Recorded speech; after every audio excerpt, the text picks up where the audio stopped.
This is the morning brief from the Economic Times.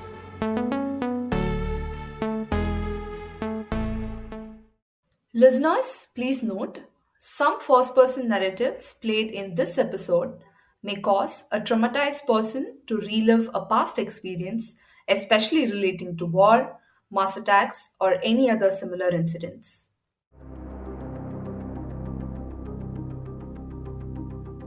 Like you have to turn off your lights, whole street light is gone at like 11:30. On 10:30, it was news like all street lights got Chernobyl it's gonna be under attack today night. Okay.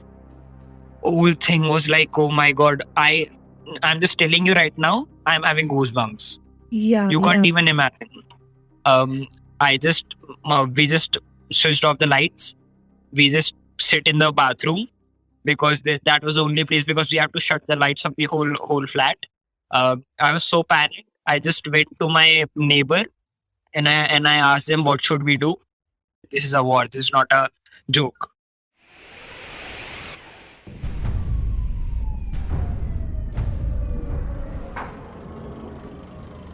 On 24th of February, residents of Ukraine woke up to the sound of multiple bombings and sirens as Russia launched a wide-ranging offensive against Ukraine. More than 12,000 Indian students are stuck at the capital of Kyiv. The spine-chilling tales narrated are hard to digest and so disheartening to hear. Experts say this is by far the largest attack on an European state since the Second World War.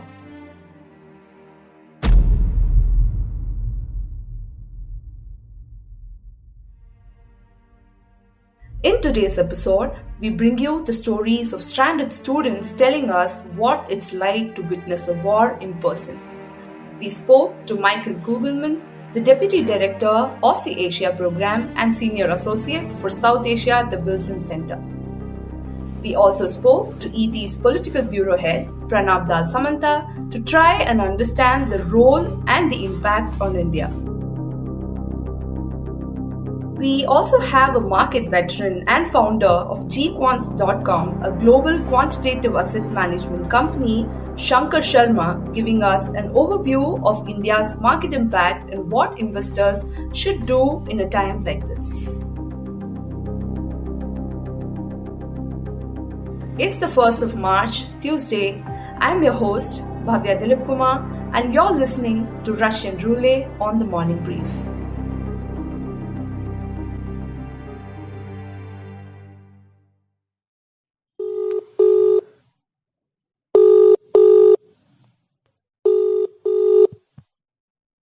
Not answering. Hello. Hi, Pavan. How are you doing? Is it okay for you to talk now? Yes, ma'am. It's okay because just 1 hour earlier, the siren rang, so I had to go back underground, like in the bunker, ma'am. Again, I came back because they said, take your time, you all go and just go and fresh up, take everything or eat anything you want, and whenever the siren will ring again you will have to come back. Are you right now in a bunker or have you come out? I just came out. Got it. Pavan, I'll just make this very quick. Can you tell us a little bit about, where you're studying, where you're based out now? I'm in Odessa city of Ukraine right now, ma'am. And this city is, what should I say, ma'am? Like every other city, like we know, ma'am, the attack and the explosion being happening in the other parts of the Ukraine also. The same we are facing the same situation we are facing here also, ma'am. All night we are listening the explosion sounds. It is kind of unexplainable, ma'am. And ma'am, the thing that is I'm afraid of, in the night, I'm inside the bunker. Whole night we are hearing explosions. Whole night. And when it is like about 7 a.m., 5 a.m., 6 a.m., you will hear that silence, ma'am. Like I never heard that kind of silence in a whole my life. That is not a silence which gives you relief. That is a silence which pains you, which hits you very hardly, ma'am. Even harder than those explosions. it feels like no one is there around you. No one is there. No one lives in this country, in this city. That is that kind of silence, ma'am. So this thing afraid us and hurt us immensely, ma'am. What are you doing for food, Pavan? Ma'am, day before yesterday, I bought some stuff, ma'am. I bought some atta and wheat, ma'am, and some potato. I think if the whole the situation not gonna end soon, within 7 days or 10 days, then even my stuff will end, and I don't know what am I supposed to do after then, ma'am. And because my flight was on 24 Feb as per embassy guidelines, because they said you can book the flight on 22, 24, 26 and 28. So I booked flight on 24 and the flight got cancelled. So I'm stuck here, ma'am, and I didn't have so much money because, and I just now I will say I have only in Indian rupees I have 2,000 or like 2.5 thousand rupees, ma'am. That's it. That's what I have only. For this episode, we tried getting in touch with at least 25 to 30 students in and around Kiev, the city that came under mass attack. Many left a message saying they are heading to the bunkers and won't be able to speak, and many were trying to get on a plane waiting at the airports. Shivam, a student from the city of Ternopil, Ukraine, shares what it felt like on the day they were forced to get into the safe rooms or the bunkers. There were sirens at 11:30 p.m. The things were like whole street lights were gone. The whole city was dark. I was feeling that what is happening here? I just never felt the city to be like this. That was like my soul came out of my body. The time I just traveled to my friend's place there with it, we just have to turn on the flashlights to even see is there a pothole on the street. Moreover, we just went to bunker. Oh God, we just spent a night in bunker and Okay. I can't even, imagine what you're going through right now. So, where are you right now? As in, you were able to come out of the bunker and... So we just came out of bunker that same night. We just stayed at bunker for 6 to 7 hours. We just slept in the bunker and next morning we just came out. Okay. So my friends came to my place and we just stayed in a bunker, and bunker is oh my God. You just have to even don't imagine what the bunker is. Can you explain us a little bit that as well? How does about bunker? Yes, yeah. So bunker, it is a worst place. Okay. You can't even breathe there. There is a only light like a storeroom. Okay. Storeroom with a disrupted walls, with a very, very, very negative vibe. Like a place where you just think like, why am I here? I should not be here. You can't even breathe there. Many students did complain that some universities' hesitation and inability to conduct online classes too led to the situation getting worse. Some, like Adarsh, who came back to India when the tensions were unfolding and due to the pandemic, feel that they are back for good and might not think of even pursuing medicine in Ukraine now. I'm Adarsh Chaudhary. I was studying medicine in Kharkiv, which is currently under siege. I came back in end of July or just like the beginning of August because of the situation with Corona and also the rising tensions. I just decided not to return. There was a situation last year, so we were aware that there were tensions, and the border has always been a little bit contentious with the Russian occupation and the annexation of Crimea. So we were aware of something always being there, but when I left, it was still relatively peaceful. There were no outright signs of an invasion or any kind of military conflict. Okay. So, Adarsh, you've completed your education or you've taken a break for a year? I have not completed my education. It was a 6-year-long course. I have only done 3 years. Okay. And so what are your plans now? Will you be discontinuing out there and coming back and starting out here in India? Pretty much, yes. I am looking at, or I am already taking part in other courses. and other fields of study, since medicine isn't exactly a viable option anymore. The question of why the whole war began is a long story. To give you all a short overview, Russia did not like the expansion of NATO or the North Atlantic Treaty Organization, which is an intergovernmental military alliance between 28 European countries and 2 North American countries. So, this war is Russia's most aggressive message delivered to show their concerns over Ukraine joining NATO. They say that in the near future, Ukraine won't join NATO. What does it mean, they say? We have to understand. What does it mean, they say, in international relations? We have been told for 30 years that NATO is not going to expand a single inch towards Russian borders.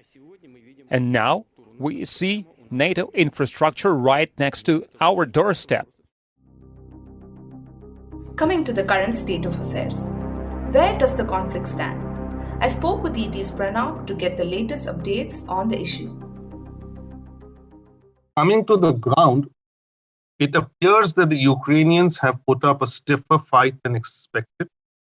The earlier assumption was that Vladimir Putin would not move beyond those Russian-dominated areas of Donbass and Donetsk, but he has mounted offensive on Kyiv, and the Ukrainians are holding on to Kyiv. The reports are conflicting, but clearly the Russians have not got full control over Kyiv. And you are seeing Western military equipment / support in all form material reaching the Ukrainians. And they are holding their line in Kyiv and Kharkiv.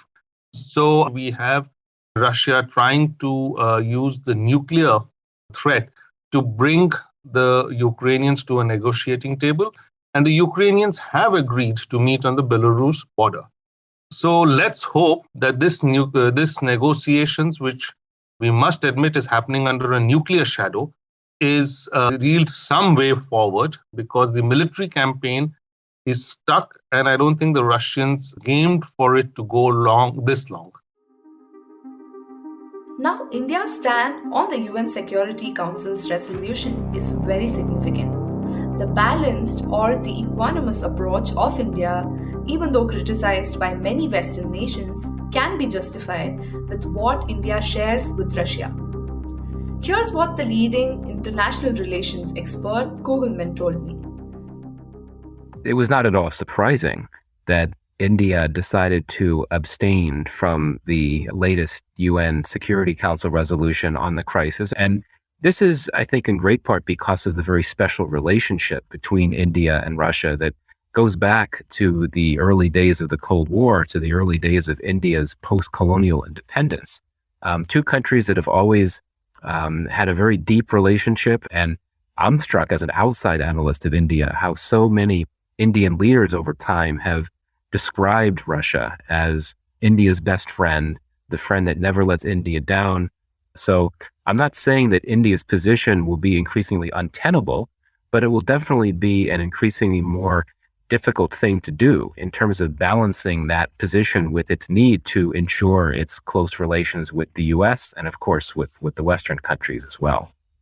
With this diplomatic, balanced approach that India has taken, what are the countries that India has won or lost here? So I think that certainly many of India's friends, or most of India's friends, all of India's friends in the West, would much prefer that India be willing to call out Russia this time around.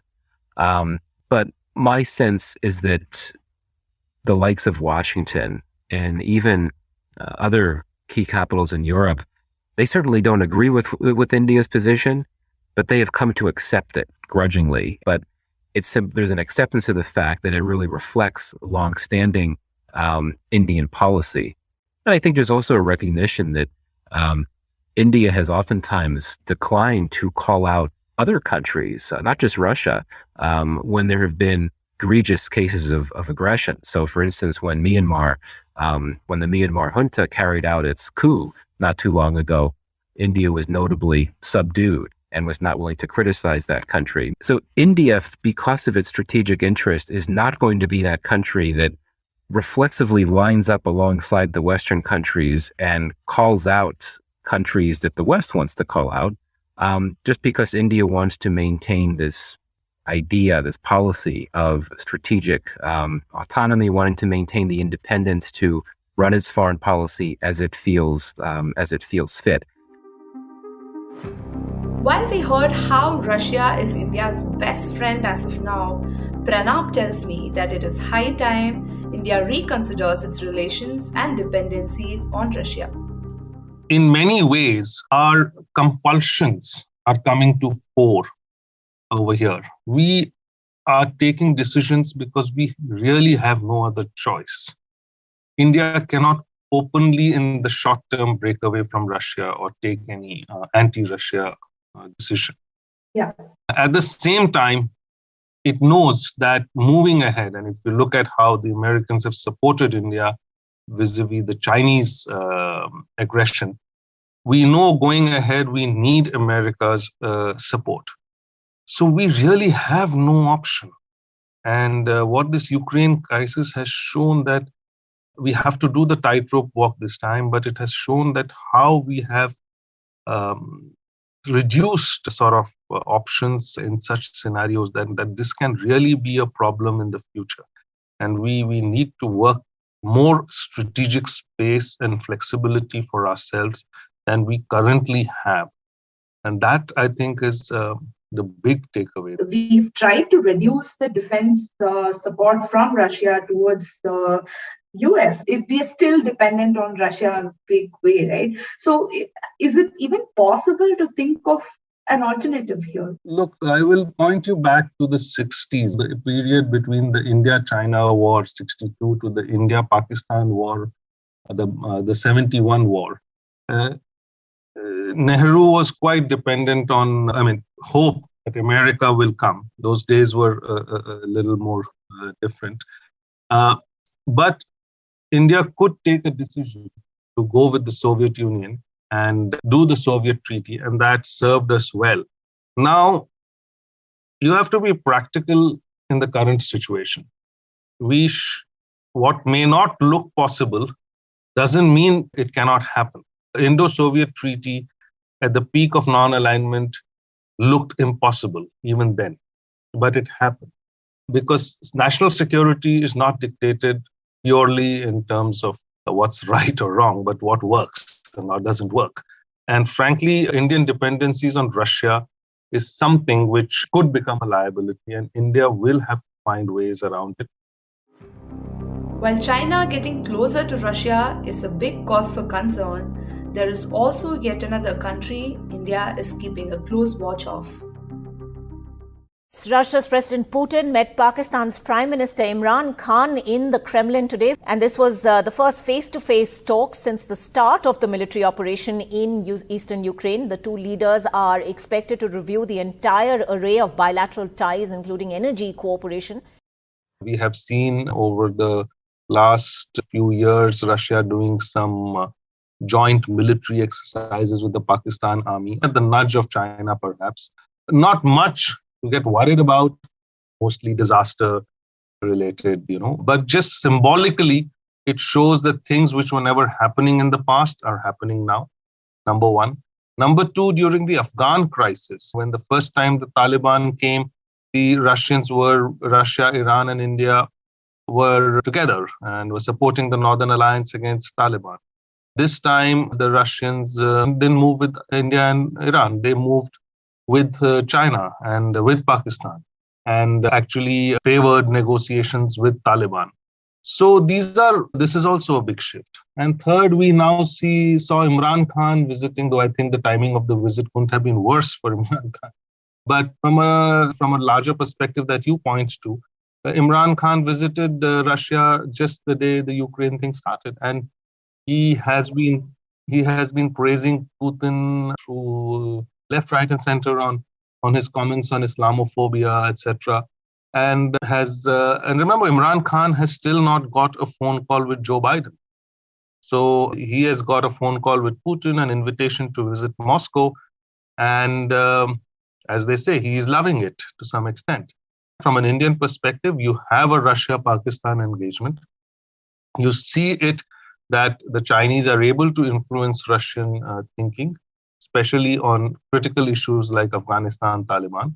And this will only increase, it will not decrease. Having said that, the Russia-India relationship will remain in a very different footing, but India will have to give more latitude to Russia and sort of be more, quote unquote, understanding of its engagement with Pakistan. And if you ask the Russians, they will say, we are also, quote unquote, understanding of your relationship with the US. I don't think these are comparables, but this is the way it will work. It's a new dynamic and something India will need to watch out for, because anything which gets more close will have a direct impact on national security. Back in 2007, India, along with the US, Japan, and Australia, formed something called the Quad, or the Quadrilateral Security Dialogue. One of the primary objectives of the Quad is to work for a free and open Indo-Pacific region. It is also seen as a strategic group that's aimed at reducing China's domination. While all the other Quad members are quite clear and leaned against Russia in the whole conflict, India's balanced approach towards the aggressor, who is also getting close to China, may shake up the Quad ties. So if you look at it from Washington's perspective, there are now, the way the Americans like thinking, there are now two boxes. There is the Europe box and there is the Indo-Pacific box. I don't think the Indo-Pacific box is going to get reduced in salience. I mean, till now it was the main box. The Chinese will probably be hoping that the Russia will become the new villain, main villain, and not China. But I think the Indo-Pacific box will come back as this issue sort of moves into talks or some other space. So in that context, the relevance of Quad will remain. Yes, the conversations with India and US, because see, the other members of the Quad have been quite clear on Russia. India has been nuanced, but India will have to, and this will be the test of the relationship, that they have a Russian dependency and how they plan to reduce it so that their decisions are not always guided by those dependencies. So to that extent, it will require the Quad to understand the Indian situation a little more. And remember one thing, compared to the other three, India is on the forefront of fighting the Chinese, right? It's got an active or sort of a live border situation. That's something the other Quad partners understand. They know that if we can check it here with India, they won't come to their borders. So that's the second point. So supporting India is in their interest. Third, I think that is the most vital, is the possibilities of economic cooperation within the Quad. And I'm not talking just general economic cooperation. I'm talking about high-tech cooperation, critical, which sort of provides alternate supply channels to the Chinese supply line. I think that's where the real game of the Quad is. And if the Quad is able to get its act together there, then these other issues can be managed. Several countries are imposing strong economic sanctions on Russia. While many say the impact it will have on the Russian economy may be very less, we are also seeing reports like Britain's oil major BP selling around 20% stake in its Russian state oil company Rosneft, which it has held since 2013. And Chelsea's Russian owner Roman Abramovich handed over the control of Chelsea to the club's foundation. Considering India's current tight dependencies on Russia, there is a worry that the sanctions might hurt India in the short and long run. I think the impact will be, I think people are still measuring it. So one should not speak ahead of himself, but the impact will be felt. And I think if talks happen and the West eases up a little bit, it will be good, because see, one thing is oil prices, right? So we have to look at it, and that is clearly an inflationary aspect one has to. The second is the banking channels. I think that's where India will face We moved from SWIFT and other places. We have non-SWIFT channels, but given our own banks, I don't think our own banks will want any exposure to Russian, so that their other businesses are not. We have huge weapon system purchases underway with Russia. The S-400 system has just been procured and only 3 pieces have come. More are to come. So in these circumstances, and plus we have frigates coming in, these are huge expenditures and they're not small money. So how will those payments get done? Whether those deliveries will happen? Then we have nuclear commerce going with them. They are building reactors in Kudankulam. So these are all high-tech areas, right? So how does that work is a big challenge. And that's where I think a lot of the attention will be. Rising tensions, fear of strong economic sanctions on Russia, and with energy prices crossing $100 a barrel, Indian indices gave out a knee-jerk reaction on 24th of February, with Sensex falling at least by around 2,700 points. However, it was short-lived and markets are in fact bouncing back. As an investor, how do we make sense of this? I spoke with the market expert, Shankar Sharma, to understand the market's reactions. So I think the knee-jerk reaction you saw in India was obviously nothing unique. It was there across the world. Most markets fell between 2 and 5% that day. These are very common occurrences in such situations. But remember, it's not only about the Russia-Ukraine crisis. The markets had been weak and falling for the last several weeks. And in fact, India probably did a little bit better than the rest, but the rest of the markets have been crushed. Asia had been terrible. US NASDAQ has been really, I think, down 10-15% this year already. So it's not anything isolated to India. There was a larger global, at least a mini bear market that was already playing out before the invasion of Russia into Ukraine. So let's not blame only that event for all the problems. The problems had been building up for the last few months because of rising, energy prices and therefore rising inflation, and therefore the tightening and the tapering off of the QE, and then the subsequent threat to raise rates, which is more like a reality now, not even a threat. So those were the real factors. This was just like the straw that broke the camel's back. Mr. Sharma, what are some immediate risks that an investor should be wary of? So if you're talking about the risk to the market, risk is obviously inflation is a huge risk now. The world has lived off cheap money for 10 years, 12 years after the GFC of 2008. All that has really expanded the debt bubble across economies, across the world.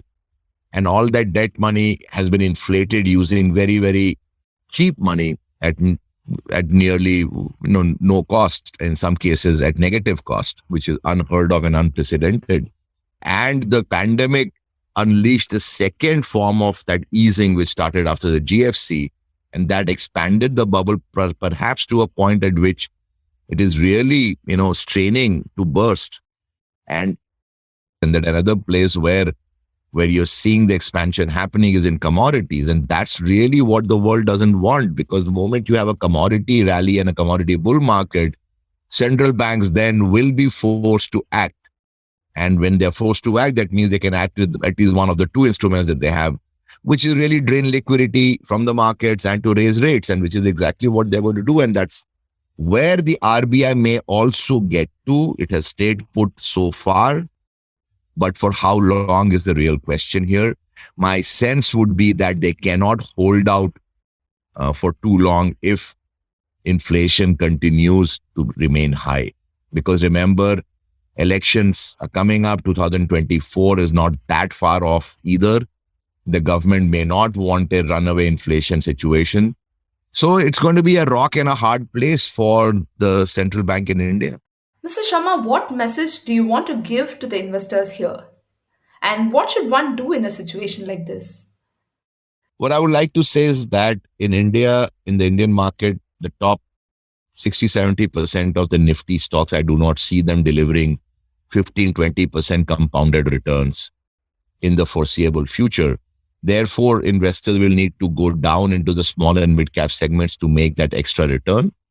Therein, what they would be better off is to buy sectors and not individual companies. So if sectors are promising, take sector bets, don't take individual stock bets. And for example, there are many companies benefiting from the China plus one move. Identify those companies, buy a basket of companies. Do not put all your eggs into 2 or 3 companies. That is very, very foolish and extremely dangerous. Buy 20, 25 good companies which are trading at around between 8 and 12 times 1 year forward earnings. Out of that, 20-30% will not do well, 30-40% will be average, but the remainder, which might be 20-30%, will be really huge winners for you. So that is the approach you should take for the next 12 months, at least in this market. The only ray of hope was the decision by Russia and Ukraine to hold talks. However, it comes with strong caveats. Putin is not a leader who would be pleased if the world were in a position to project him as weak, right? He would not want to go into negotiations willing to de-escalate at a moment when the war is not going well for his country and when he has gotten nothing from it yet. So I fear that he is going to try to escalate even as he is willing to commit to negotiations. I would not be optimistic about the direction of these negotiations. And at the top, I think that this invasion has been driven in great part by a fundamental demand on the part of Putin in which he takes a very uncompromising position that Ukraine cannot join NATO, and that until there's an assurance from NATO that Ukraine will not be asked to join, that he's not going to wind down. And NATO is not willing to give that assurance. So I just can't imagine him mobilizing nearly 200,000 troops and then suddenly deciding to back down and call it a day. I just don't see that happening, unfortunately, though I hope that I'm wrong. India's balanced approach is likely to be noted and may come in handy in the future, but as Pranab puts it is high time India reconsiders its dependencies on Russia as the present conflict is changing the global order in an unprecedented way. With around 12,000 more students and Indian residents stuck in Ukraine and in the city of Kiev, the priority of the government right now is evacuating them at the earliest.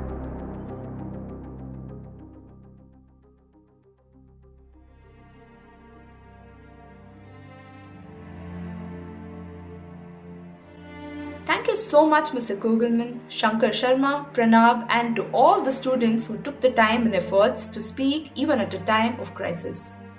Thank you for listening. I'm your host, Bhavya Dilipkumar, signing off. Producers of this episode were Surbhi Modi from The Economic Times and Soundarya Jayachandran from Avaz. Sound editor Swati Joshi from Avaz and executive producer Arijit Barman. If you liked this episode, please make sure to share it on your social media. The Morning Brief airs every Tuesday, Thursday, and Friday. All clips used in this episode belong to their respective owners. Credits are in the description.